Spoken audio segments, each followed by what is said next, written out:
Herbal EcoBank. Tonight, indigenous mining firm Engineers and Planners leads Daman mine takeover after it scored 93.15% in announced competitive bidding. And also coming up tonight, patrons of intercity coaches to pay more following a less than 24-hour ultimatum by VIP Transport to government to reduce fuel prices or face a 25% fare increment. Later in the bulletin, the New Patriotic Party rallies Ghanaians to hold President Mahama and his government accountable over what they say is double standards regarding the LGBTQ+ issues. Coming up in business news, fuel-driven cost pressures to trigger slight April inflation uptick as Ghana maintains strong price stability outlook.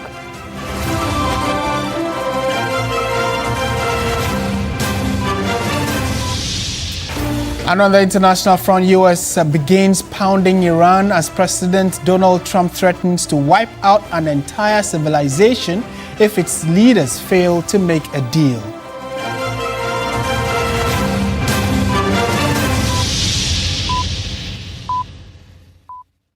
We are live around the world on 3news.com. We are also streaming on Facebook and on YouTube, so your comments are very welcome.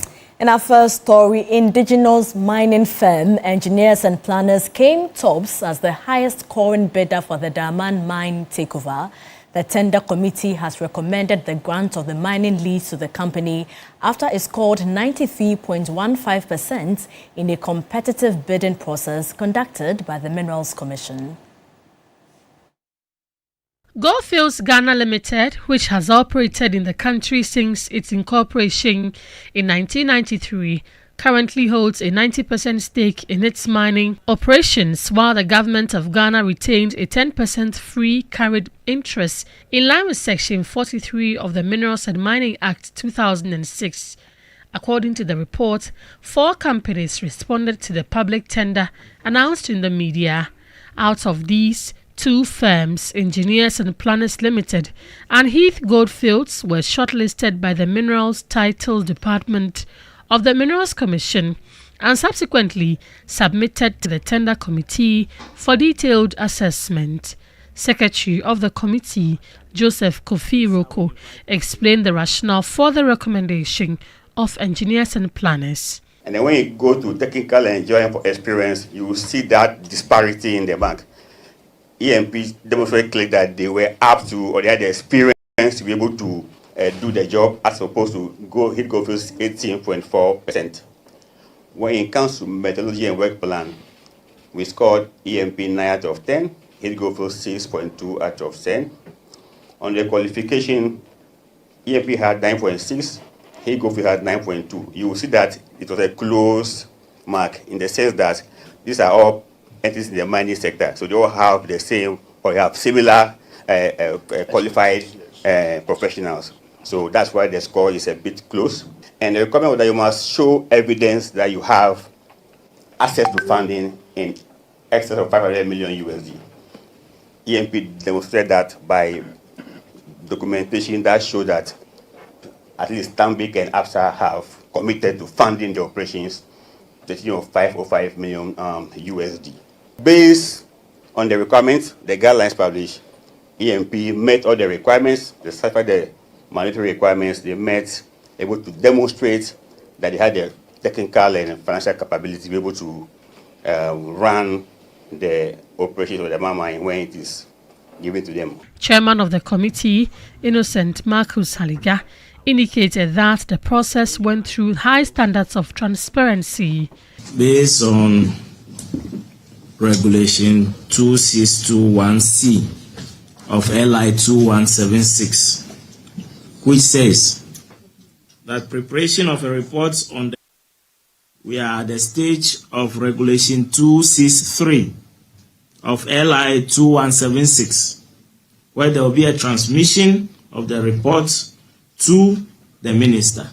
On receipt of the report of the tender committee, the commission shall recommend to the minister to grant the mineral rights to the successful tenderer. The Daman mine is expected to benefit from renewed investment and operational oversight should the recommendation be approved. Meanwhile, government has approved Engineers and Planners Limited as the successful bidder for the Daman mining lease. A report submitted to the Ministry of Lands and Natural Resources by the Minerals Commission's Tender Committee says the indigenous mining firm recorded the highest evaluated score among 4 competing companies. According to the committee, engineers and planners met all mandatory requirements, showed proof of access to at least $500 million in financing, and demonstrated the technical and operational capacity to run the mine. The committee also cited the company's proposals to extend the life of the mine beyond 10 years as part of its strengths. The minister has since approved the recommendation and directed the commission to begin the necessary regulatory steps to complete the process.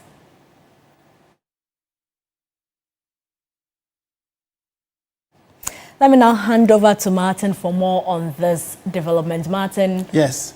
So clearly the conversation has largely been what went into the considerations, so they've given us a criteria that was used in finally settling on engineers and planners as the eventual winners of the bidding process. But let's walk you through some of the key issues that were raised in terms of the basic criteria all the companies that were bidding needed to at least fulfill. It starts from the fact that, one, the company should be wholly Ghanaian owned, and also they should have a valid tax clearance, a valid SNIT clearance, and incorporation certificate, and then also should be able to apply. So the application fee to be considered was 100,000 Ghana cedis. And it looks like from these set of criteria, Engineers and Planners and then Heath Goldfields Limited met all of that. So the other two, Maripoma Mining Services Limited and Vortex Resources Mining Limited, failed on this set of criteria, which includes that they should be wholly Ghanaian owned, they should have a valid tax clearance, a valid SNIT clearance, incorporation certificate, meaning the day they were established as a wholly Ghanaian institution, and then also the application fee of 100,000 Ghana cedis. So we go on now to look at, so if both companies, that is the Heath Goldfields and EMP, Engineers and Planners, EMP, if these two companies have successfully met that minimum criteria, they go on to the next phase, which was the technical evaluation framework. Now, these are the key components where they would either score 10 out of 10 or lower than that. So they were looking at the relevant experience, which both of the institutions, the two companies, that's Heath Goldfields and Engineers and Planners, they both got the 50% mark, but this is where they needed to draw the line. So for instance, methodology and work plan, they were scoring them out of 10, key staff out of 10, facilities and equipment out of 10, safety, health and environment, and then also local content. So out of this, let's look at how both companies scored. So clearly, when you look at relevant experience, per the technical committee, they said that Engineers and Planners scored 48.6%. Heath Goldfields got 26%. On methodology, Goldfields got, Engineers and Planners got 9.0. Heath Goldfields got 6.2. Facilities and equipment, who has the ability to marshal earth-moving equipment to undertake this mining operation. And of course, Engineers and Planners were in a very comfortable lead with 9.8% vis-a-vis that of Heath, which is 5.8. Safety, environment, and health, 9.2 again for Engineers and Planners, and then also Heath Goldfields got 6.2. Then key staff and local content. So when you look at the total, Engineers and Planners got 95.4, and then Heath Goldfields got 63.4. So that was one of the key breaking points for who goes through to get the bid. 63, clearly, according to the methodology, were disqualified. They did not meet that threshold. And this was another key component in the proposal that was forwarded by Engineers and Planners, which was that they will be able to mobilize financing good financing to run the Daman mine, which from the indications, the sources they gave was Absa Bank and Stanbic Bank. These two financial institutions endorsed the fact that they had the capacity, financial muscle to support engineers and planners. So they say that the threshold that the committee was looking at was $500 million US, and engineers and planners showed the capacity financially that they can even go beyond the 500. They were able to mobilize $505 million with a guarantee from Absa Bank and Stanbic Bank. And all of these came into a final conclusion where the committee said that if you compared both of them, engineers and planners were in a very comfortable position or had the capacity to run Daman mines and its operations going forward. So that's the score they got after the total evaluation. And that is how come they got the bid. So not necessarily because of, public sentiment about the fact that the owner of engineers and planners is related to the president. But yeah, I mean, people are allowed to make their speculations and gestures. Back to you, Portia. Thank you so much, Martin. In more news tonight, the New Patriotic Party has called on Ghanaians to hold President John Mahama and his government accountable over their double standards regarding LGBTQ+ issues. A proponent of the bill, John Ntimfodjo, says any attempt to deprioritize the matter smacks of deception and insists there must be an apology. Christian Yale reports from the NPP headquarters. The New Patriotic Party, NPP, says the NDC is playing mind games with Ghanaians concerning LGBTQ+ activities in the country. The party is of the view that the strong stance taken by NDC back in opposition has suddenly changed into mere rhetoric upon assuming office. Lead proponent of the Human Sexual Rights and Family Values Bill, John Ntimfodjo, says the lip service must stop now. For years, the NDC weaponized the Human Sexual Rights and Family Values Bill, using it as a political tool to deceive eminent clergy, our imams, our revered traditional leaders, and the good people of Ghana. The moment the NDC assumed power in 2025, the narrative began to change. The strong rhetoric of opposition was quickly replaced by procedural caution. Faced with the realities of governance, including risk to the World Bank and IMF funding, as well as constitutional challenges, the NDC government moved from push the bill at all costs to manage how it is introduced and structured. And now he says the president is presenting different narratives to Ghanaians and international bodies. He says he must realign his priorities to what he used to say back in opposition. On March 31st, 2026, President Mahama made a shocking declaration during his engagement with civil society groups at the Jubilee House. He stated that this government remains focused on, quote, basic needs, and that the bill, which seeks to clip the wings of LGBTQ activities, is no longer a priority. President Mahama has been playing a dangerous double game. While promising Ghanaians at home that he supports the bill in principle, he travels abroad and sings a completely different tune. Standing before the American institutions, his certainty dissolves into procedural language. Ntimfodjo says NDC has now shown its true colors. His demands are that the party, together with the president, must apologize to the clergy and Ghanaians. He's urging the speaker, together with the majority leader, to ensure the swift passage of the reintroduced bill. The NDC and President John Dramani Mahama must apologize to the Christian Council, the Catholic Bishops' Conference, GPCC, and all other ecumenical bodies, the office of the Chief Imam, for the double standards and contradictory priorities demonstrated between the period in opposition and now in power. Additionally, we call on the clergy, our Muslim clerics, communal bodies, traditional rulers, the civil society organizations to call out the NDC and President John Dramani Mahama on their U-turn on LGBT issues, to maintain their spirited advocacy for the passage of the pending bill, and for President Mahama to sign same into law as soon as it is passed. The NPP says it is a conservative party, and so they will stand true to their ideals and what they have always believed.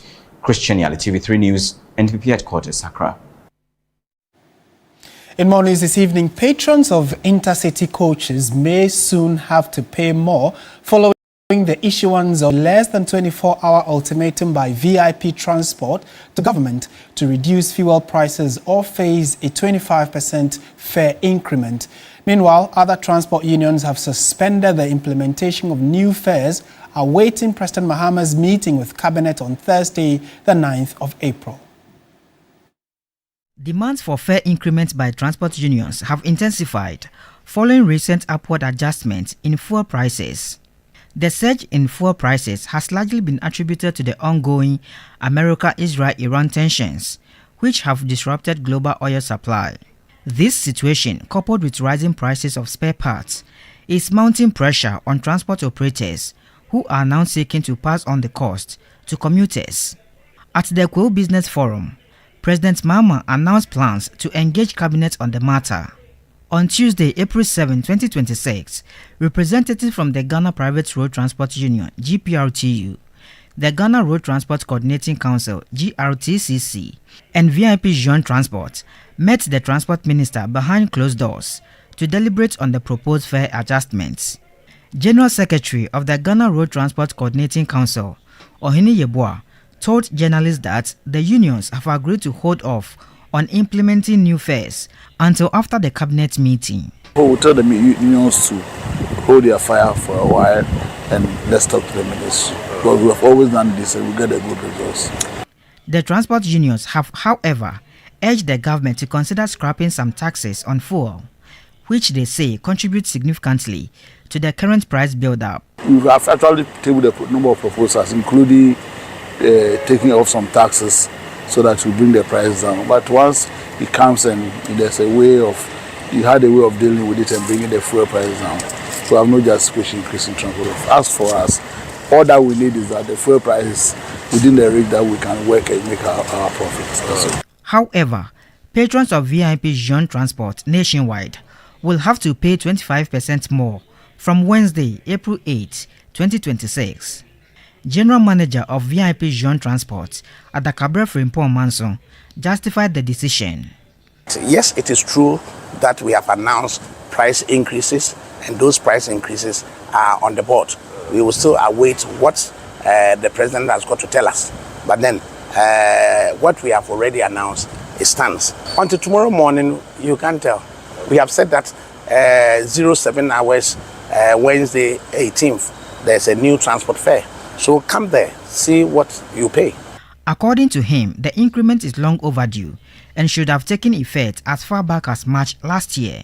These fares were supposed to kick in March 2025. And then at the instance of the transport minister, we stood it down. We suspended those prices. So it has been there for 1 year. And we should not forget that the trajectory of the price increase of VIP, the fares were last increased in April 2024 for 2 years. What is in Ghana that is 10 cities 2 years ago, that it remains 10 cities 2 years later? In real terms, is it still 10 cities? So let's see what happens. With government set to engage cabinet on the matter, commuters and transport operators alike will be keenly watching for a possible intervention to stabilize fuel prices and avert widespread fare increases across the country.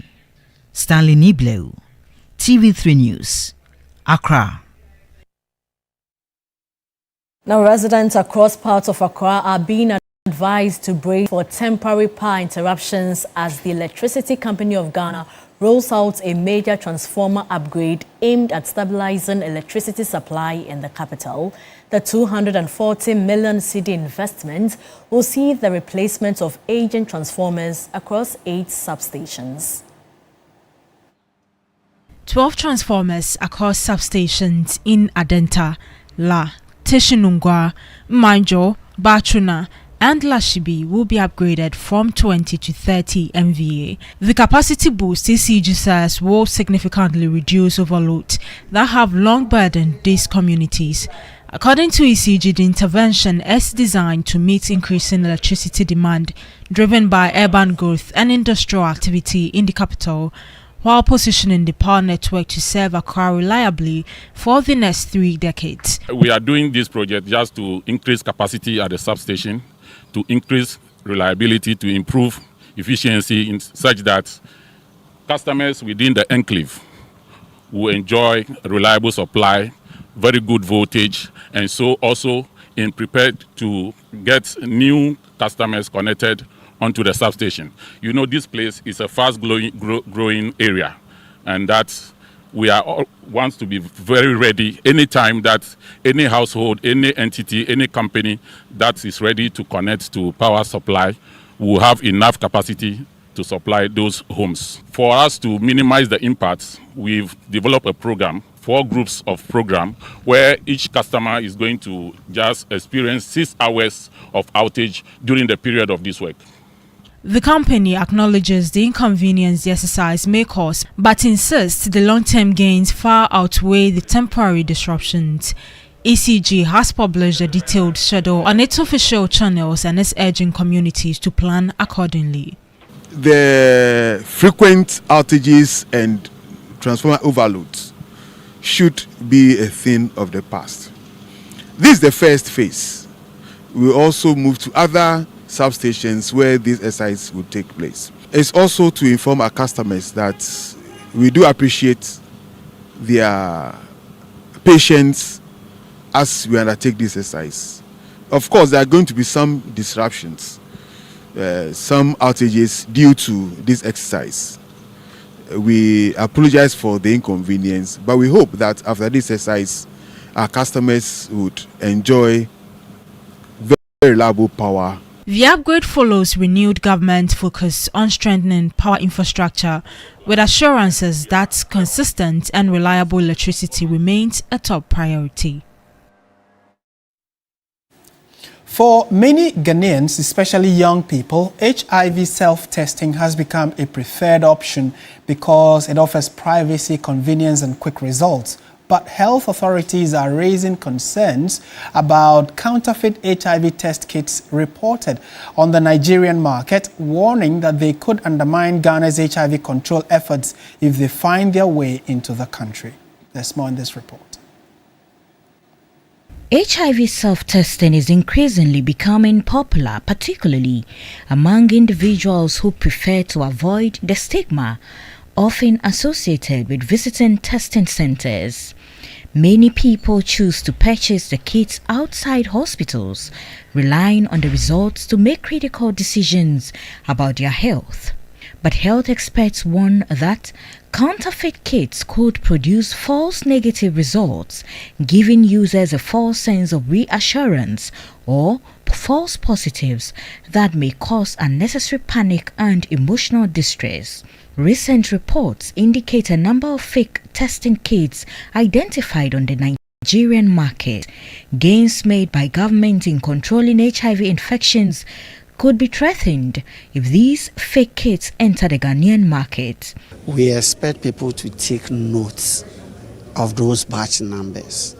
You know, we gave clearly the names, photographs and everything, so that if they are going for such tests, it is their right to find out from the lab the type of diagnostic they are using.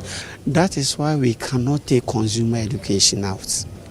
It doesn't matter the barriers we built, the efforts we put in. Consumers should be well educated. So if you have a well educated consumer, even if the product slips through, that consumer will become the final barrier to alert us. The FDA says it is intensifying surveillance at entry points and working with stakeholders to prevent any influx of counterfeit kits into the country. In addition to the alert we released, we've communicated with healthcare professionals, institutions, and all places that they find, they return them to us.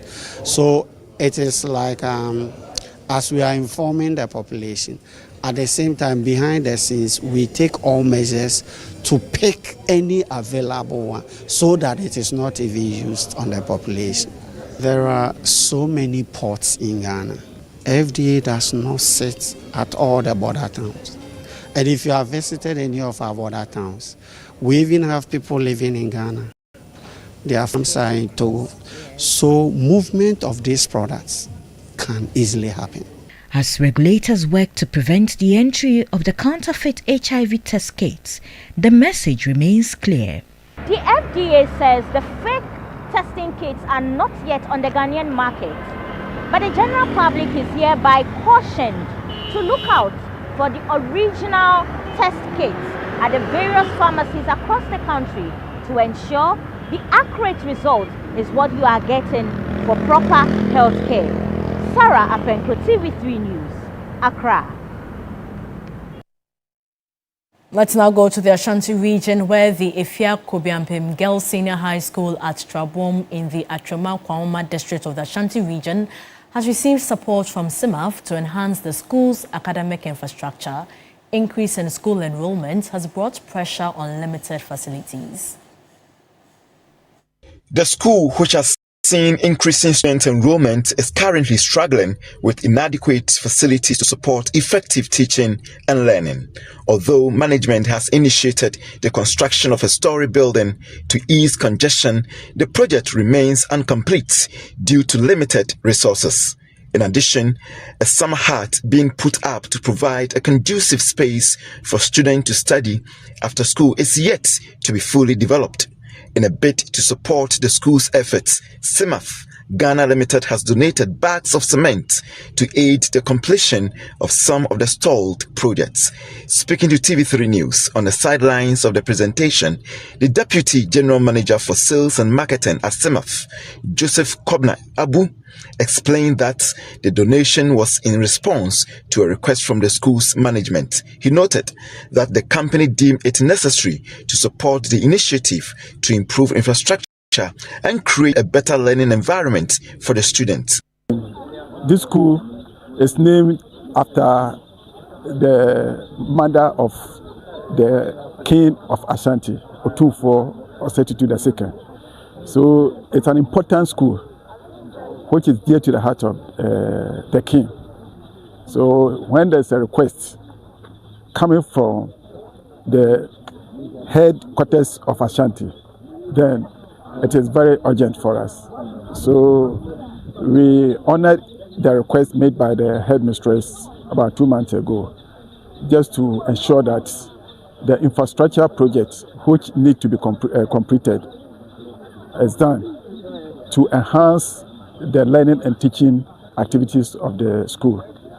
The headmaster of the school expressed gratitude for the gesture, stating that the cement donation would go a long way in helping the school complete its ongoing projects. We thought of an intervention where we can get some company to provide us with the cement, and lucky for us, they also answered our request and they have brought it.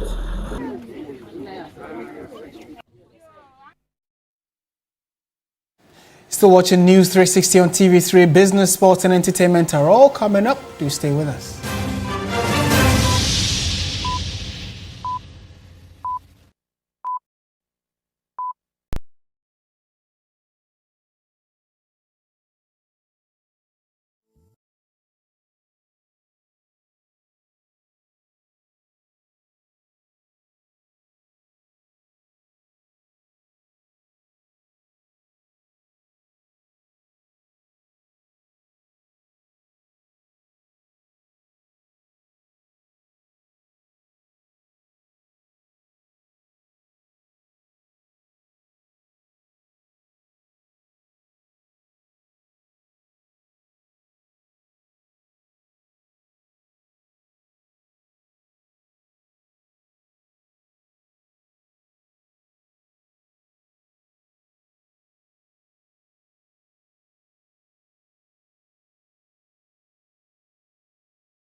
in inflation in April 2026. This, it says, is driven largely by rising fuel prices linked to global energy market shocks, although overall price stability remains firmly intact.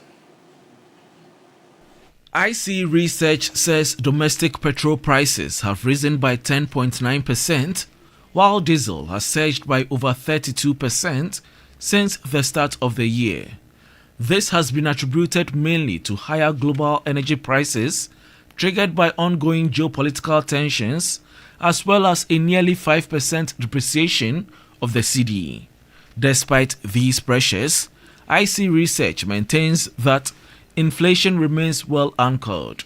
It is forecasting an annual inflation rate of 3.4% for April, with month-on-month inflation expected to rise to 1%. The firm notes that Ghana's current inflation rate of 3.2% is significantly below the Bank of Ghana's target range, providing a strong buffer against external shocks. It adds that although escalating energy prices could pose upside risks, the overall inflation outlook is expected to remain in single digits throughout 2026, supported by stable policy measures and the continued impact of lower VAT rates. Meanwhile, headline inflation has declined for the 15th consecutive month, with both food and non-food inflation recording marginal drops. IC Research believes this trend reinforces Ghana's return to price stability even as global uncertainties persist.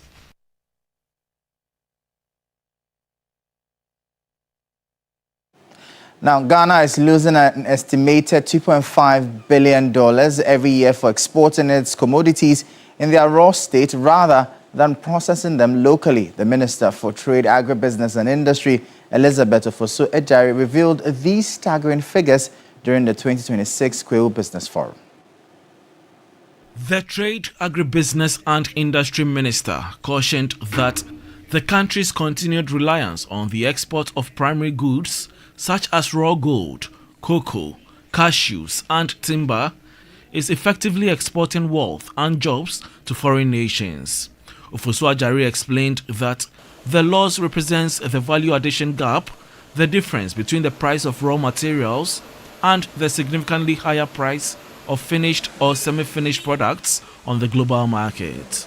Ghana loses an estimated $2.5 billion annually in unrealized value from raw agricultural produce alone, an amount that represents not a lament, but a clear opportunity this government is determined to seize. To combat this, government has announced the finalization of a framework designed to pivot the economy away from its colonial-era export model toward a value addition strategy. Advancing the revitalization of our special economic zones, repositioning them as active industrial system oriented towards agro-processing and light manufacturing rather than passive export enclaves. We have finalized the National Agribusiness Policy, which has been submitted for cabinet consideration. It sets out a deliberate pathway to capturing the value that currently leaves Ghana in the form of unprocessed agricultural commodities. The Trade Minister noted that while government is providing the regulatory framework and infrastructure, the private sector must lead the charge in establishing processing plants and refineries to turn Ghana's raw material bounty into made-in-Ghana finished products for the world. We'll bring you updates now from the currency and the commodities market.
Well, good evening and welcome to the entertainment news segment here on News 360. My name is Noella Donko.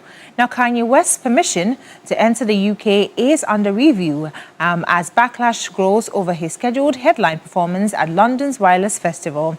The rapper is set to headline all 3 nights of the July event, but the booking has sparked widespread criticism over his past anti-Semitic attacks. Now, several major sponsors, including Rockstar Energy, Pepsi, Diego, PayPal and AB InBev have withdrawn or distanced themselves from the festival amid the controversy.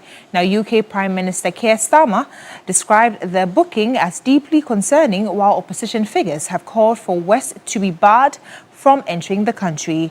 The ministers are now reviewing his potential entry, although no confirmed travel plans have been announced. And now let's get into some tidbits around the world of entertainment.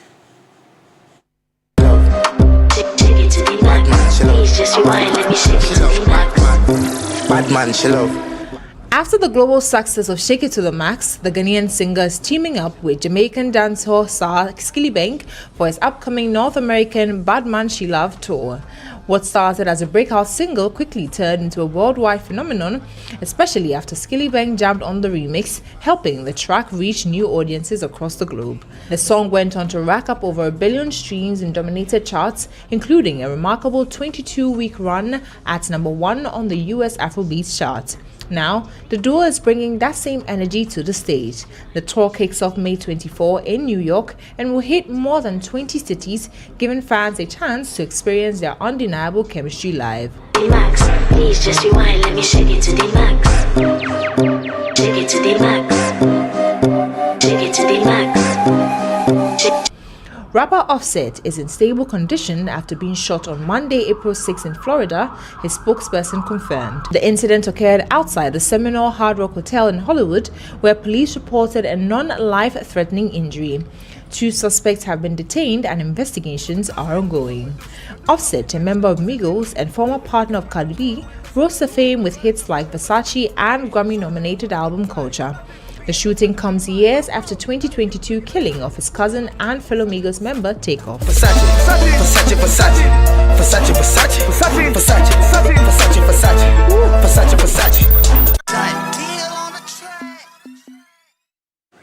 Well, that's it for the entertainment news segment here on News 360. My name is Noella Donko. There's more after the break.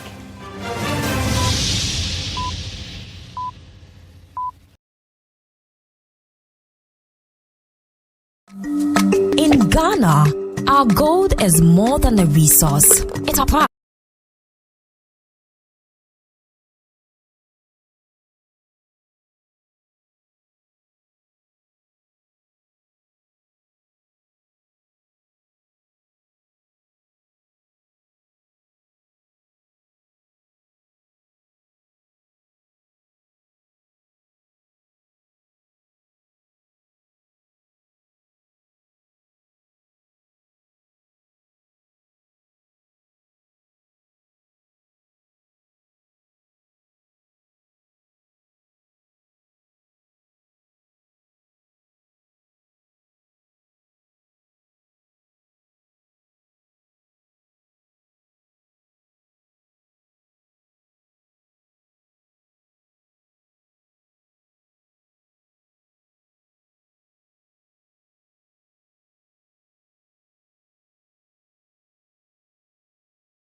Side spray and coil.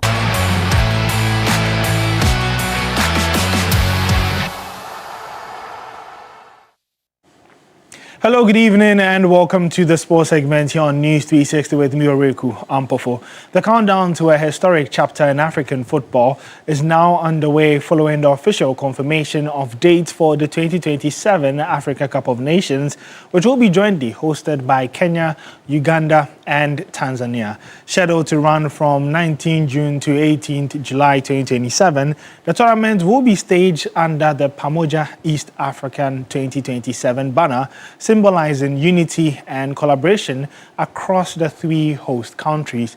This edition will mark the first time the competition is hosted by three countries from the East African region, highlighting a new era of shared responsibility in delivering major continental events.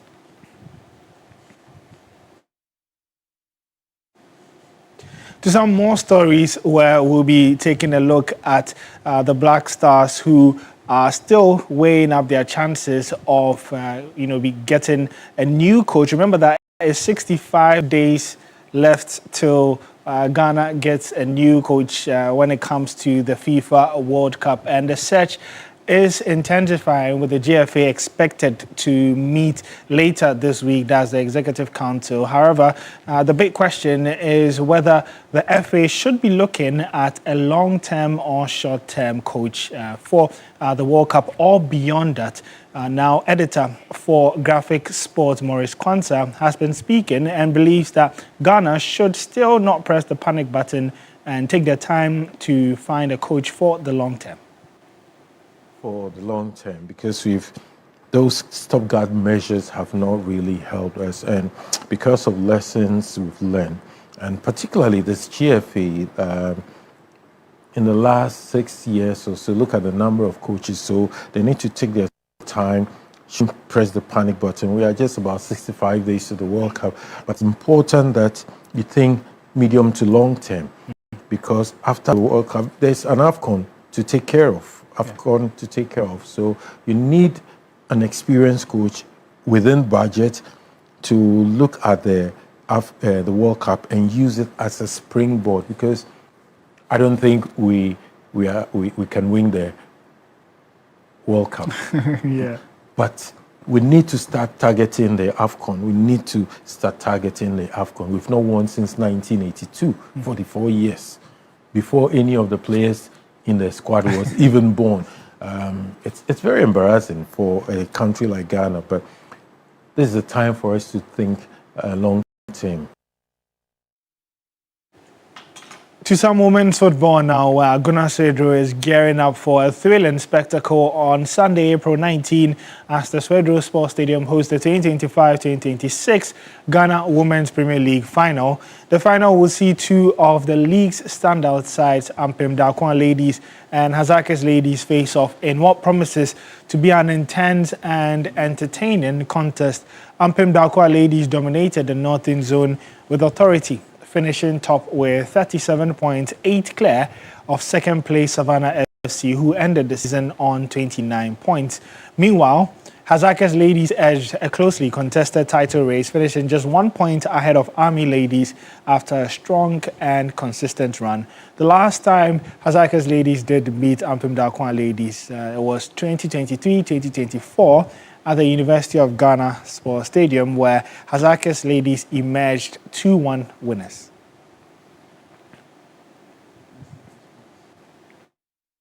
Before we go, just by way of updates in the UEFA Champions League quarter-final, is Real Madrid, who are currently trailing by 1-0 to Bayern Munich, thanks to a wonderfully placed effort from Luis Diaz. And that's the only difference between the two sides at halftime, is Bayern Munich, who lead by 1-0 at the Bernabeu. You can get updates of all of these games and more on our social media handles at 3SportsGH. My name is Oreku Ampofo. Thank you so much, Oreku. It's now time for international news. American people would like to see us come home. If it were up to me, I'd take the oil, I'd keep the oil, I would make plenty of money. That's acceptable to me. We want free traffic of oil and everything else. Donald Trump warns a whole civilization will die tonight unless Iran reaches a deal on reopening the Strait of Hormuz. But the US president asked that something revolutionarily wonderful can happen before his deadline of 20:00 EDT on Tuesday for Iran to reopen the key shipping channel. The entire country can be taken out in one night. We have a plan where every bridge in Iran will be decimated by 12 o'clock tomorrow night, where every power plant will be out of business, burning, exploding, and never to be used again. The US has carried out new strikes on military targets on Karg Island, Iran's key oil export terminal. Police in Ethiopia have arrested a man accused of being at the center of a multi-million-dollar international human trafficking ring that, since 2018, has lured thousands of people to Libya, where they hope to travel onto Europe. Yet Barak Dawit is alleged to have operated 5 detention warehouses in Libya, torturing migrants there to try and force their relatives to send extra money.